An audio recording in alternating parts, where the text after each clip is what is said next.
La televisión en México es uno de los medios de comunicación más importantes, ya que su alcance y cobertura lo convierten en las principales fuentes de entretenimiento e información para la mayoría de los mexicanos. Además cuenta con una gran cantidad de programas mexicanos y comerciales.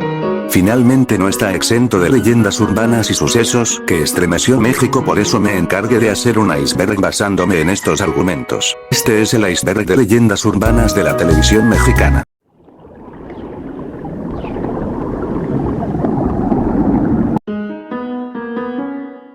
Luis Miguel y la rara teoría que dice que murió y fue reemplazado por un doble. Su vida está llena de momentos raros y trágicos, pero una teoría de conspiración dice que Luismi no es Luismi. Luis Miguel saltó a la fama desde que era un niño. La serie de Netflix sobre su vida nos muestra que su papá lo presionó para explotar su talento y llegar a convertirse en el músico legendario que el mundo entero llegó a conocer, pero detrás de la fama, el dinero, los álbumes y los tours, se encontraba una historia complicada. Muchos ya lo sabían, pero la popular serie de Netflix nos mostró que el intérprete de La Incondicional tuvo una infancia difícil marcada por la desaparición de su madre, un caso que no está del todo resuelto, y al crecer fue acumulando algunas controversias propias, pero existe una teoría que dice que ese pequeño niño que se hizo famoso gracias a su poderosa voz, no es la misma persona que hoy se hace llamar Luis Miguel.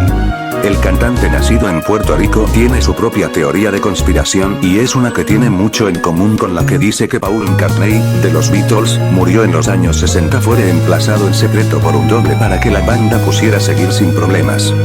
Esto no es nuevo, la teoría de conspiración ha estado circulando por algunos años, promovida por la astróloga Deseret Tamares. De acuerdo con la hipótesis, el verdadero Luis Miguel murió hace algunos años y la persona que tenemos ahora es en realidad un doble que fue elegido para mantener la verdad en secreto. Tavares no fue la única que propuso una teoría así, de hecho existen algunas otras que hablan al respecto, incluso una de estas dice que el Sol murió a manos de un expresidente mexicano, Carlos Salinas de Gortari. Supuestamente, Luismi tenía una relación con la hija de Salinas, llamada Cecilia, y al presidente no le causaba mucha gracia, pero todo terminó cuando el cantante murió en su casa durante una fiesta. Otra teoría dice que el músico murió a los 22 años en un accidente mientras estaba esquiando, y una más sugiere que pudo haber perdido la vida a causa de una sobredosis, pero nada ha sido comprobado. Incluso hemos visto más de una vez a Luis Miguel promocionar discos y hacer conciertos. La parte más extraña de todo es la del doble.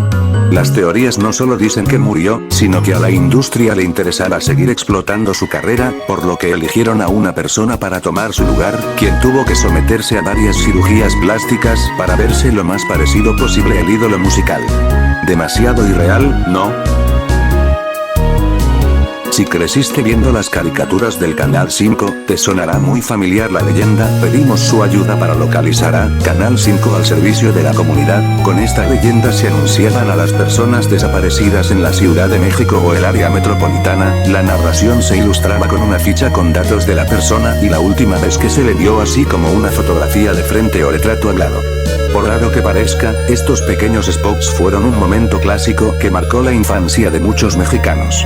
Existe una leyenda urbana en torno a estas cápsulas televisivas, acerca de una mujer llamada Selene Delgado López. Se dice que su nombre se escuchaba varias veces en estas cápsulas, que se supone rotaban constantemente. En realidad nadie ha podido comprobar la identidad de esta joven, su procedencia y mucho menos paradero. Se dice que Selene es una especie de fantasma social, nada sobrenatural, pero que efectivamente es una mujer que nunca existió, algo así como un experimento mediático o social. Según la ficha de información que presentaba el Canal 5, Selene Delgado López desapareció en la década de los 90 un 18 de abril en la delegación Álvaro Obregón. Su familia buscó a la joven por 8 años, su cápsula se transmitía por menos una vez al día con la esperanza de que alguien reportara algún avistamiento. En algún momento se dejó de compartir esta cápsula, sin ninguna explicación. Los televidentes nunca tuvieron claro si encontraron a la joven viva o muerta o simplemente los familiares se dieron por vencidos. Teorías ante esto surgieron varias teorías, una de ellas explicaba que esta joven había sido reportada como extraviada desde la década de los 60, cuando este tipo de anuncios se hacía pegando fotografías en postes y que la búsqueda 3 décadas después era una especie de broma de mal gusto. Sin embargo, esta teoría contestaba el por qué la fotografía de Selene tenía tan mala calidad de resolución. Otra de las explicaciones formulaba la hipótesis que los rasgos de la mujer eran un común denominador que representaban al estereotipo de mujer que comúnmente desaparecía en Ciudad Juárez. Fue precisamente en los años 90 cuando se desató una ola de feminicidios en esta zona del país, por lo tanto Selene podía ser una especie de emblema de protesta.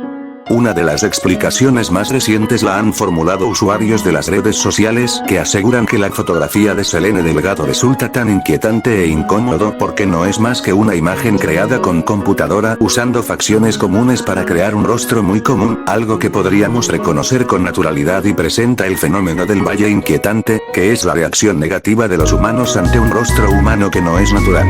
Caso actual. Este misterio se reactivó en el año 2010, cuando en la víspera de la candidatura por la presidencia de Enrique Peña Nieto, una madre exigió le brindaran información acerca de su hija, quien había desaparecido 2 días antes en el Estado de México. Peña Nieto era gobernador en ese entonces. La mujer contaba con un dibujo al lado de su hija, quien era muy parecida a Selene Delgado, pero lo más perturbador fue que su hija llevaba por nombre Selena Delgado. No se supo más del caso, hubo quien dijo que estaba con el novio, otros más aseguran que fue una campaña en contra de Enrique Peña Nieto, pero una gran parte de la población se quedó intrigados al revivir aquel nombre y aquel rostro que llevaba décadas desaparecida. Finalmente se cree que la figura de Selene Delgado es en realidad un concepto creado para espantar a políticos o funcionarios públicos. Cabe destacar que no hay registro de la denuncia de desaparición de Selene en toda la Ciudad de México, además de que se comprobó que los datos que transmitía el Canal 5 resultaron ser falsos. No hay ningún registro de que Selene Delgado haya existido, ni ella, ni sus familiares o datos de desaparición. El merodeador del Chavo del Ocho. Primero que nada debes saber qué es el Chavo del Ocho. Bueno, pues el Chavo del Ocho es una serie creada por Roberto Gómez Bolaños, en donde el protagonista, el chavo, vive en un barril y vive como unas tipo aventuras, pero que no son aventuras, ¿entendiste? Bueno, pues el merodeador del Chavo del Ocho es una persona que no es un personaje de la serie, pero que en unos capítulos de la serie tan famosa El Chavo del Ocho había una persona que apenas se ve y tenías que tener un buen ojo para verlo, solo se le puede ver su cara. En un capítulo del Chavo del Ocho nomás se le ve en la parte de los créditos, en donde dice director tal.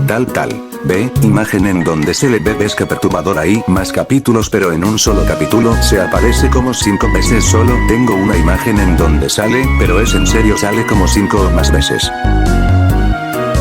Sin lugar a dudas, el Chavo del Ocho es todo un fenómeno de la televisión mexicana, pues es de los programas favoritos de chicos y grandes desde hace décadas. Parte de su gran éxito se debe a los inigualables personajes, pues todos ellos tenían sellos característicos que dejaron un legado que perdura hasta nuestros días.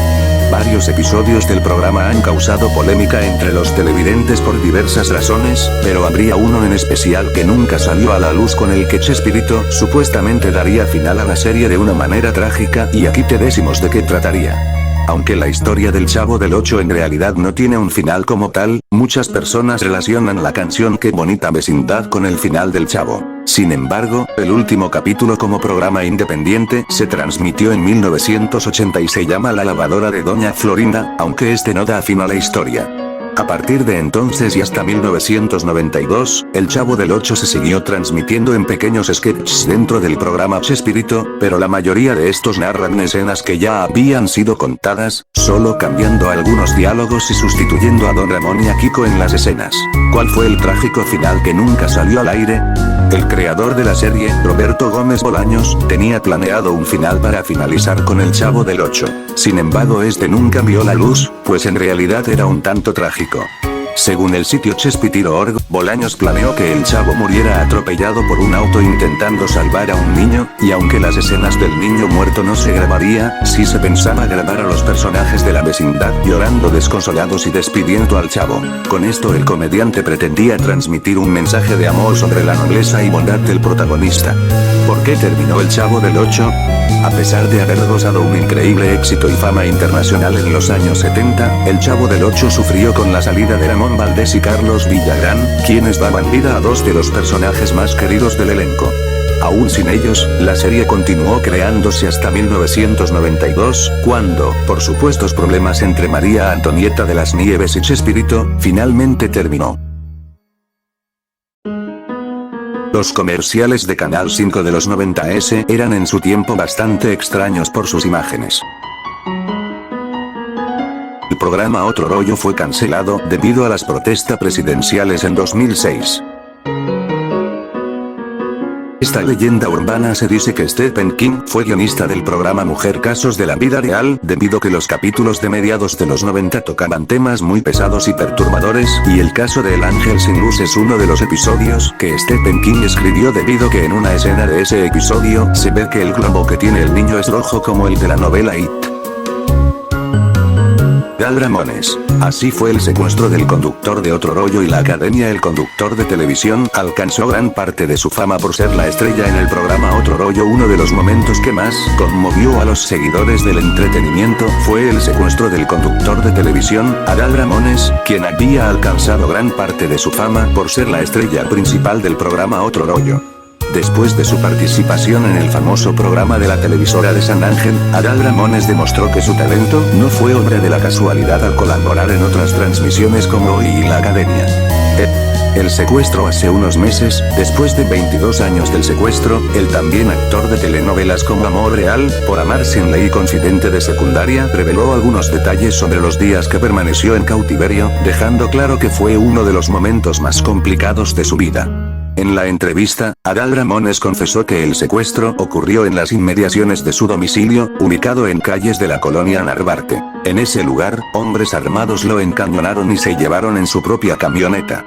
Una vez en la casa de seguridad, los delincuentes encerraron al conductor de televisión en un closet y lo alimentaban con sándwich de fresco sabor cola. Además, reiteró que su estado de salud se deterioró pues llegó a bajar varios kilos en una semana. Además, el famoso confesó que esperaba que Jordi Rosado, su compañero en Otro Rollo, no llevara las negociaciones de su liberación, pues accedería a todas las peticiones.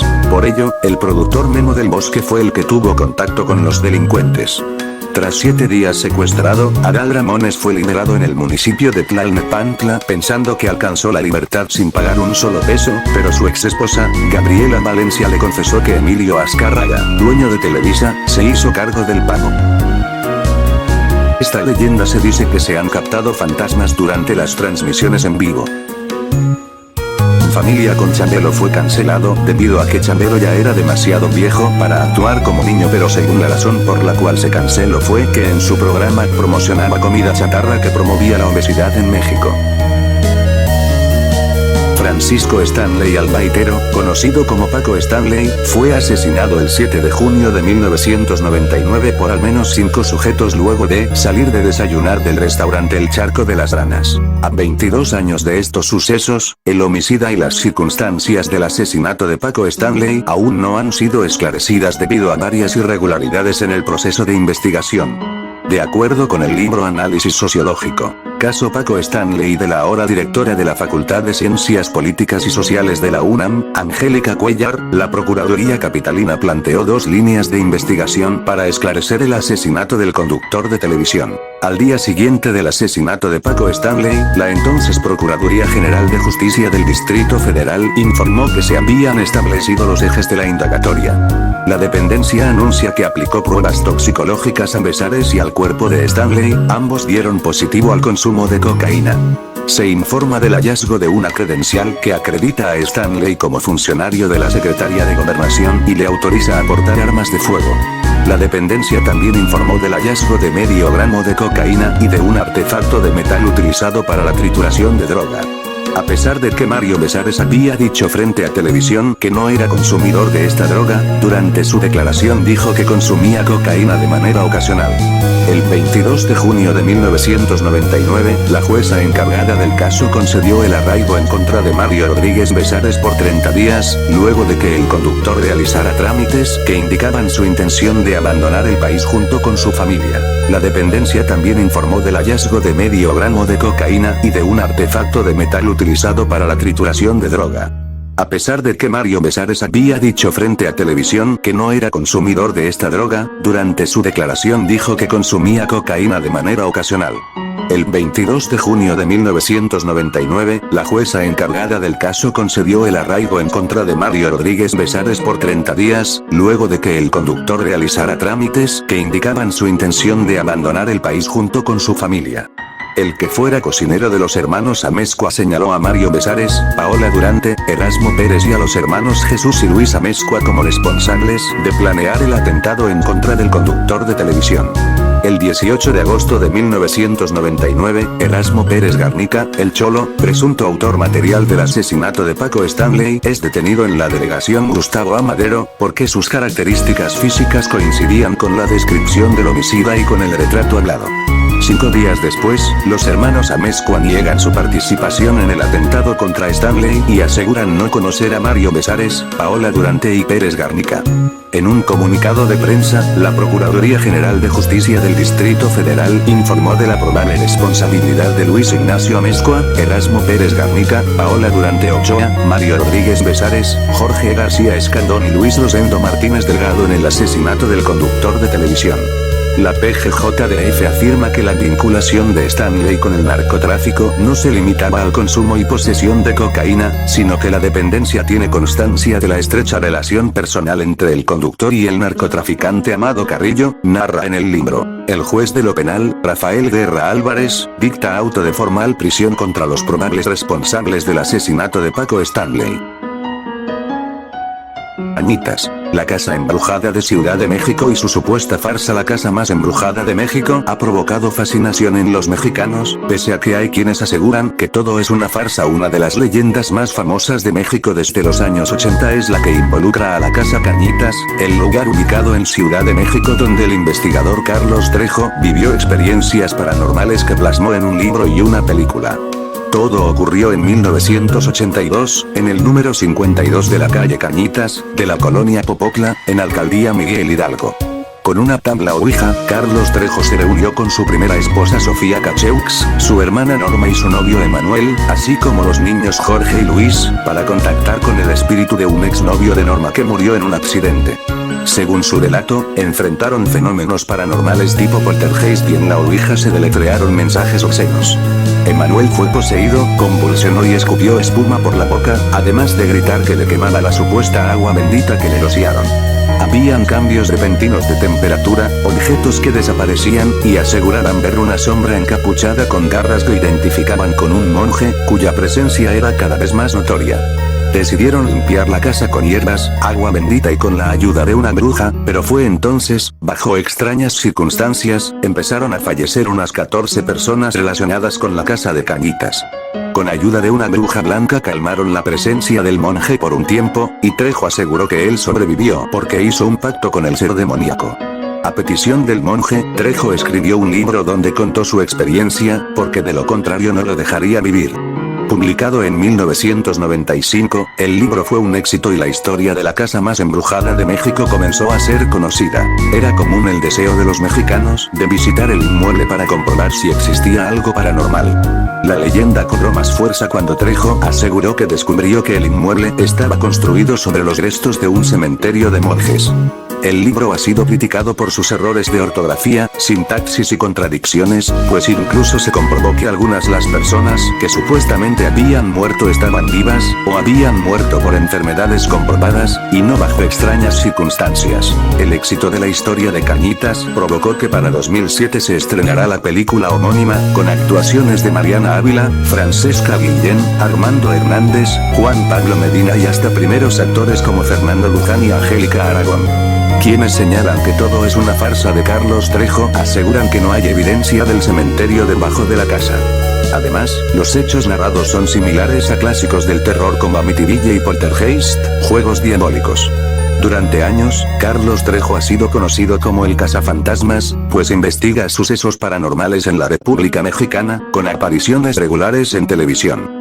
En 2007 fue noticia cuando una mujer de apellido Avilés acusó a Trejo de utilizar unos documentos con fines de lucro, por lo que las autoridades cumplieron con una orden de aprehensión y lo llevaron al reclusorio norte, antes de que pudiera salir bajo fianza. Actualmente, además de seguir como cazafantasmas, Trejo promueve sus presentaciones en vivo con Los Casas, una banda de rock con la que se presenta en bares de la capital mexicana. Pese a sus polémicas, acusaciones y el señalamiento de que el caso Cañitas es una farsa, Carlos Trejo prepara una serie de su historia y hace unos días realizó un casting para encontrar al elenco. No lo niegues, creciste con un nervio cada vez que pasaba todo esto en nuestra pantalla, creciste viendo el 5. No podemos negarlo. Ni tú ni nosotros. Por ello, sabemos que había cosas en el canal que te aterraban. Mirar a la pantalla y sentir un escalofrío recorriendo tu espina dorsal. Ya sea por detalles que no entendías bien como niño, pero te provocaban miedo. Otras porque, como adulto, entendías lo perturbador que era. Es inevitable recordarlo y que, incluso, sean parte de tu vida. Es muy común que, al hablar de nuestro canal, te acuerdes de lo que estos detalles representan. O que los integres a tu día con día. ¿Pero por qué? Por el hecho de que son inolvidables. Y, por ello, decidimos rescatarlos de tu memoria. Canal 5. Al servicio de la comunidad. Así empezaba el locutor una cortinilla. Con una frase que incluso nos repiten una y otra vez cuando decimos que trabajamos para la página del canal.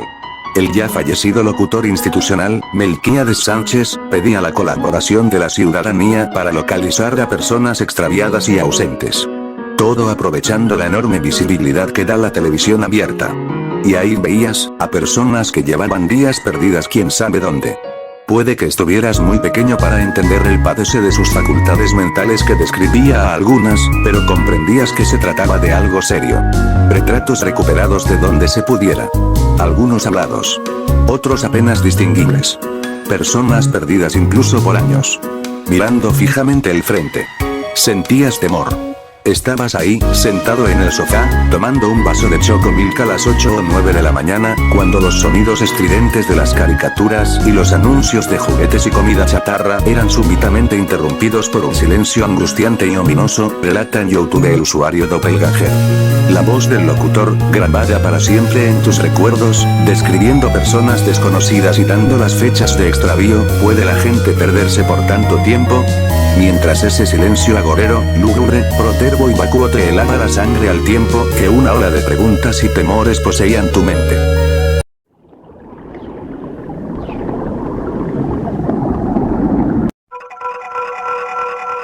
Existe la leyenda urbana de que Capulina solía hacer fiestas a las cuales asistían los famosos de México, y conforme la fiesta agarraba tono, algunos se aventuraban a entrar a una habitación en donde se celebraban orgías, y en donde eran grabados mediante cámaras escondidas. También se decía que le gustaba experimentar con más cortometrajes como videos snuff. Es un rumor infundado que nunca se probó y que surgió después de su muerte en 2011. Sin lugar a dudas, esta leyenda se hizo del interés de muchas personas, por lo cual el rumor se logró extender muy rápidamente.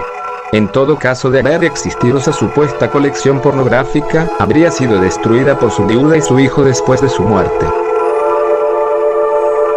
Se dice que supuestamente Chabelo murió en 1997 y fue reemplazado, pero esto es falso. El término chupacabras hace referencia a un críptido legendario, que se describe como un ser que ataca animales de diferentes especies en zonas ganaderas o rurales. El mito tuvo su origen en Puerto Rico en 1995, y desde entonces se han reportado diversos supuestos avistamientos en lugares tan lejanos a la isla como Maine y Chile, e incluso provenientes de países fuera del continente americano, como Rusia y Filipinas. La mayoría de los informes de avistamientos provienen de América del Norte como México, y en América Central y América del Sur, especialmente en países como Costa Rica, Bolivia, Ecuador, Argentina, Brasil, Puerto Rico, República Dominicana, Honduras, Nicaragua, Colombia, Guatemala, El Salvador, Panamá, Perú, Chile, Uruguay, Venezuela, Paraguay y algunas zonas del sur de Estados Unidos. El nombre proviene de los supuestos hábitos hematófagos de la criatura, del que se cree que ataca animales domésticos, especialmente cabras, succionando toda la sangre del cuerpo del animal. Las descripciones físicas de la criatura varían, pero comúnmente se describe como una criatura pesada, del tamaño de un oso pequeño y con una hilera de espinas, abarcando desde el cuello hasta la base de la cola. El Consejo Nacional para la Cultura y las Artes, CONACULTA, se transformó en la Secretaria de Cultura en el 2015 por iniciativa del presidente Enrique Peña Nieto, y el Centro Cultural de Arte Contemporáneo, CAC, que permaneció abierto sus puertas desde 1986 hasta 1998, que perteneció a la Fundación Cultural Televisa, recordado al final de sus comerciales decía Campos Elíseos y Jorge Leo Tempolanco, dejando un legado perturbador en sus comerciales. especialmente en las décadas de 80s, 90s y 2000s, mientras estabas viendo en la televisión las caricaturas, telenovelas, series o noticias, de pronto salirán unos comerciales raros y perturbadores, o en tu infancia no sabías la idea de lo que se trataban los comerciales y te agachabas o te tapabas los ojos y los oídos. Sus comerciales promovían las exposiciones de arte. La Rosa de Guadalupe es un popular programa de televisión mexicana basado en la religión católica. Cada episodio del programa toca un caso muy diferente el uno del otro, pero generalmente, el conflicto principal es resuelto por una rosa blanca que simboliza a la Virgen de Guadalupe. El programa ha sido criticado en varias ocasiones por su baja calidad de producción, pero sobre todo, por ser propaganda religiosa. Algunos de los episodios se han basado en incidentes reales o tópicos del momento, razón por la que han levantado polémicas. Uno de los episodios más controversiales estuvo basado en el trágico evento del Parque El Colibrí. El 12 de julio de 2012, un grupo religioso acampaba en un recinto ubicado en el Estado de México, cuando fue atacado por un grupo armado. 12 niñas, 2 de ellas menores de edad, fueron violadas y despojadas de sus pertenencias. Los perpetradores del ataque serían capturados y puestos en juicio. Al mes siguiente, durante los créditos del episodio La Edad de Merecer, se mostró un adelanto del siguiente episodio titulado Adiós Inocencia, basado en el incidente del colibrí. Los padres de las víctimas protestaron ante la falta de respeto que suponía el episodio, por lo que Televisa decidió no transmitirlo. Un resumen del episodio podía leerse en el sitio oficial de La Rosa de Guadalupe. Tras la controversia, la página fue eliminada. Carolina y Magda asisten a un campamento en el que pensaron vivirían una grata experiencia, pero fue todo lo contrario. Vivieron un infierno cuando un grupo de delincuentes llegan a asaltar el campamento y violan a las jovencitas, una de ellas será Magda. Han pasado 4 años desde aquel terrible episodio en sus vidas, y Carolina ha estado llena de odio y rencor. Un día descubre casualmente al violador y toma una decisión: vengarse de él. El plan de Carolina será torturarlo y después matarlo. Solo un milagro podrá salvarla del odio que la consume. A pesar de que Televisa asumió la responsabilidad y cumplió las exigencias, existen rumores de que el episodio pudo haber sido transmitido entre 2013 y 2014. Sin embargo, no existe evidencia suficiente de que esto haya ocurrido. El episodio fue prohibido por el gobierno mexicano, haciendo muy difícil su transmisión de manera oficial. Se desconoce el estado actual en el que se encuentra, ya que Televisa no ha hablado al respecto en profundidad. En marzo de 2020, el episodio fue brevemente mencionado durante una entrevista a Miguel Ángel Herreros, productor de la telenovela. El adelanto mostrado durante el episodio La Edad de Merecer se puede ver en octubre, siendo lo único revelado de forma oficial. El agua de punch es una bebida mexicana cuyos comerciales son caracterizados por tener contenido terrorífico en sus anuncios. Agua y Aceite es una telenovela mexicana producida por Suba Producciones para Televisión Azteca en 2002. Es una historia original de Alberto Barrera Tisca. Se estrenó por Azteca 3 el 7 de enero de 2002 en sustitución de Lo que es el amor, y finalizó el 22 de febrero del mismo año, siendo reemplazada meses más tarde por El País de las Mujeres. Está protagonizada y producida por Cristian Bach, Humberto Zurita, junto con Héctor Bonilla, Gabriela Roel, Mayra Rojas y Aileen Mújica en los roles antagónicos, junto con la actuación estelar de Fabiola Campomanes. La telenovela solo duró 1 mes y medio al aire.